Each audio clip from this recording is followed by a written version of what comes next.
নরসিংদীর রায়পুরাতে ব্র্যাকের মাইগ্রেশন প্রোগ্রামের প্রত্যাশা ২ প্রকল্পের আওতায় নিরাপদ অভিবাসন ও বিদেশ ফেরত অভিবাসীদের পুনরেত্রীকরণ শীর্ষক কর্মশালা অনুষ্ঠিত হয়েছে। আজ ২১ নভেম্বর বৃহস্পতিবার সকালে উপজেলার মির্জাপুর ইউনিয়ন পরিষদের হলরুমে ইউরোপীয় ইউনিয়ন ও সর্ববৃহৎ বেসরকারি উন্নয়ন সংস্থা ব্র্যাকের যৌথ অর্থায়নে এবং ব্র্যাক মাইগ্রেশন প্রোগ্রামের বাস্তবায়নে improved sustainable reintegration of Bangladeshi returnee migrants প্রকল্পের আওতায় নিরাপদ অভিবাসন ও বিদেশ ফেরতদের পুনরেত্রীকরণ বিষয়কে সামনে রেখে ইউনিয়ন কর্মশালা অনুষ্ঠিত হয়।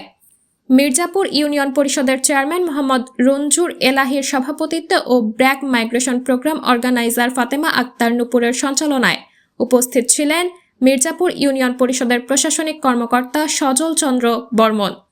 বিশেষ অতিথি হিসেবে উপস্থিত ছিলেন বিশিষ্ট সমাজসেবক ও শিক্ষানুরাগী মোহাম্মদ মোশাররফ হোসেন, পিরিসকান্দি সরকারি প্রাথমিক বিদ্যালয়ের প্রধান শিক্ষক জহিরুল ইসলাম, পিরিসকান্দি উচ্চ বিদ্যালয়ের প্রধান শিক্ষক মোহাম্মদ আজহারুল ইসলাম,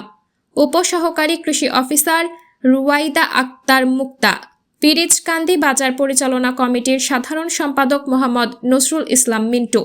ব্র্যাক মাইগ্রেশন প্রোগ্রামের field organiser Sharifa Akter,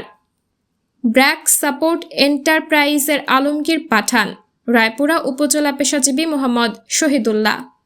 Mirzapur union পরিষদের সদস্য মোহাম্মদ উজ্জ্বল মিয়া,